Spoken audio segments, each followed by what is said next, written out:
प्रभु जीशु ख्रीष्टर बहुमूल्य नाम आपण समस्त को नमस्कार। आ यार पूर्व वीडियो रे आम कथा हेथिलु कि प्रभु जीशु ख्रीष्ट केमिति ए जगतर समस्त पाप को बोही नहीं गले, किंतु आज आम यही वीडियो रे कथा हेबा कि प्रभु जीशु ख्रीष्ट तांकर रक्त को से महापवित्र स्थान रे देई कि से अनंत मुक्ति को साधन कले एई विषय रे कथा हेबा। चलंतु समय को नष्ट न करी ईश्वरंकर वाक्य आड़ को जीवा।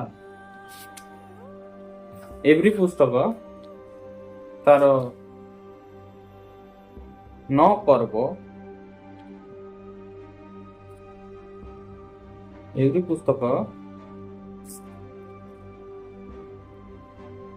तार 9 पर्व 11 और 12 पद मैंने पढ़ा।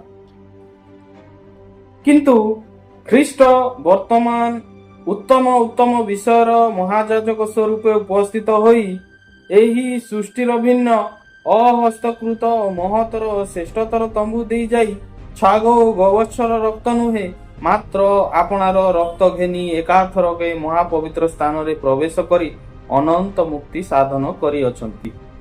जेतेले आमे पुरातन नियम रे जेते देखुथिलु कि पाप क्षमा केमिति करा जाउथिला कि जणे पाप कला माने से गोटे छागी को उपहार आणुथिला आ से छागी को जाजक ताकू बलि देकी तार रक्त को से यज्ञवेदी जो श्रृंग अच्छी से रक्त को जेते लगौथिले आ महापवित्र स्थान रे जाजक जेतेबेले जाईकी से रक्त को जेतेबेले दउथिले तहिरे से क्षमा प्राप्त होउथिला।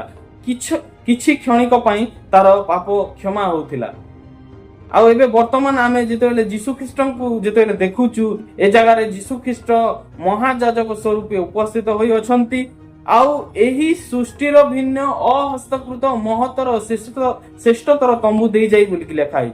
प्रभु जीशु ख्रीष्ट ए जगत रे थिबा से महापवित्र स्थान रे तांकर रक्त को से जाईकी दउनांती। प्रभु जीशु ख्रीष्ट एबे वर्तमान उत्तम उत्तम विषयर महायाजक स्वरूपे उपस्थित होई अछंती। आउ एही सृष्टिर भिन्न अहस्तकृत महतर श्रेष्ठतर तंबू दे जाई बोली लिखा है।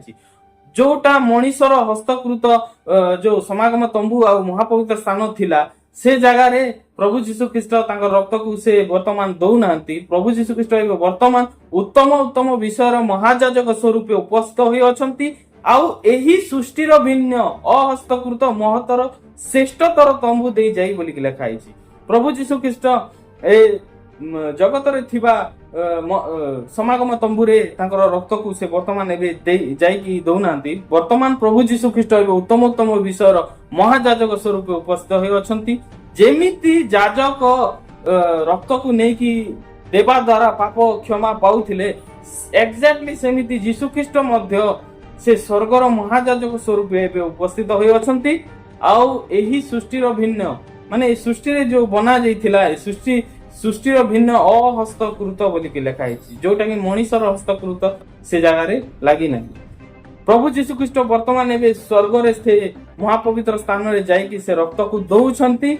आउ से रक्त को देबा द्वारा पुरातन नियम रे जेमिति जाजक रक्त को दउथिले महापवित्र स्थान रे जाईकी नूतन नियम रे मध्य प्रभु जीशु ख्रीष्ट तांकर रक्त को नेकी से निजे महायाजक स्वरूप उपस्थित होई अछंती। आउ तांकर से रक्त को नेकी वर्तमान महापवित्र स्थान को जाउछंती। आ महापवित्र स्थान रे तांकर से रक्त को देबा द्वारा अनंत मुक्ति साधन हो अछि। आउ पाप चिर काल पई क्षमा हो अछि। जेतेबेले ए जगत रे जेतेबेले मनीष पाप करूथिला आउ मनीष जेतेबेले पाप करूथिला आउ पाप निमंते जेतेबेले बड़ी उत्सर्ग करूथिले सेतेबेले जाजक से रक्त को नेकी महापवित्र स्थान रे दउथिला। आ महापवित्र स्थान रे रक्त को देवा द्वारा से पापर क्षमा पाउथिला किछि क्षणिक पई। किंतु वर्तमान एबे परमेश्वर जीशु ख्रीष्ट को जगत को पठाउचंती। आउ जीशु ख्रीष्ट तांकर रक्त को जगत रे झरेले आउ से महापवित्र स्थान रे से रक्त को देवा द्वारा चिर काल पई आउ अनंत मुक्ति को से साधन करू अछंती। आउ जेतेबेले आमे देखुथिलु कि जाजक केमिति पाप क्षमा करूथिला से जेमिति रक्त को दउथिला तो पुणी थरे से लोक जदि आउ थरे जदि पाप करिवो पुणी थरे से पाप हेबो। काहे कि ना ए जगत रे समय चक्र अछि। समय चक्र माने कोन जगत रे ଅତୀତ ଅଛି, ଭବିଷ୍ୟତ ଅଛି ଆଉ ବର୍ତ୍ତମାନ ଅଛି। ଆଉ ସ୍ୱର୍ଗରେ ସେମିତି ନାହିଁ। ସ୍ୱର୍ଗରେ କେବଳ ବର୍ତ୍ତମାନ ହିଁ ଅଛି।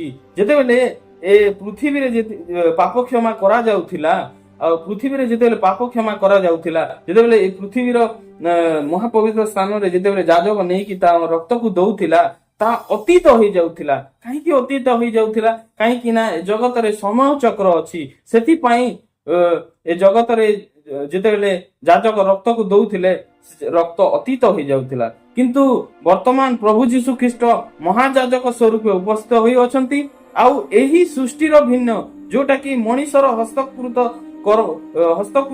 ଯୋଉଟା ମଣିଷର ବନେଇଥିବା ଯୋଉ ସମାଗମ ତମ୍ବୁ ଅଛି, ସେ ସମାଗମ ତମ୍ବୁରେ ପ୍ରଭୁ ଯୀଶୁ ଖ୍ରୀଷ୍ଟ ପ୍ରବେଶ କରୁନାହାନ୍ତି। କିନ୍ତୁ ପ୍ରଭୁ ଯୀଶୁ ଖ୍ରୀଷ୍ଟ ସେଇ ସ୍ୱର୍ଗରେ ଥିବା ସମାଗମ ତମ୍ବୁରେ ତାଙ୍କର ରକ୍ତକୁ ସେ ନେଇକି ଦେବା ଦ୍ୱାରା ଅନନ୍ତ କାଳ ପାଇଁ ଆଉ ଚିର କାଳ ପାଇଁ ପାପ କ୍ଷମା ହଉଛି।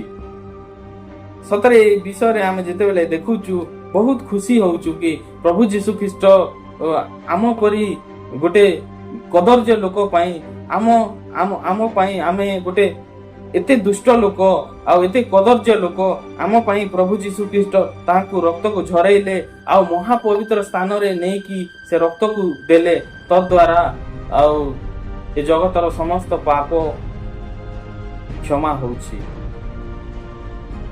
ଆଉ ମୁଁ ଆଶା କରୁଛି ଆପଣ ସମ୍ପୂର୍ଣ୍ଣ ଭାବରେ ପ୍ରଭୁ ଯୀଶୁ ଖ୍ରୀଷ୍ଟଙ୍କର ରକ୍ତ ଦ୍ୱାରା ଅନନ୍ତ ମୁକ୍ତି ସାଧନ ବିଷୟ ବୁଝିପାରିଥିବେ। ଆଉ ଯଦି ଆପଣଙ୍କୁ ଏହି ଭିଡ଼ିଓ ଭଲ ଲାଗିଥିବ, ଦୟାକରି ଭିଡ଼ିଓକୁ ଲାଇକ୍ କରିବେ। ଆଉ ଆମେ ଆଗାମୀ ଅଧ୍ୟାୟରେ ଦେଖା ହେବା ପୁଣି ଥରେ। ରହିଲି, ନମସ୍କାର।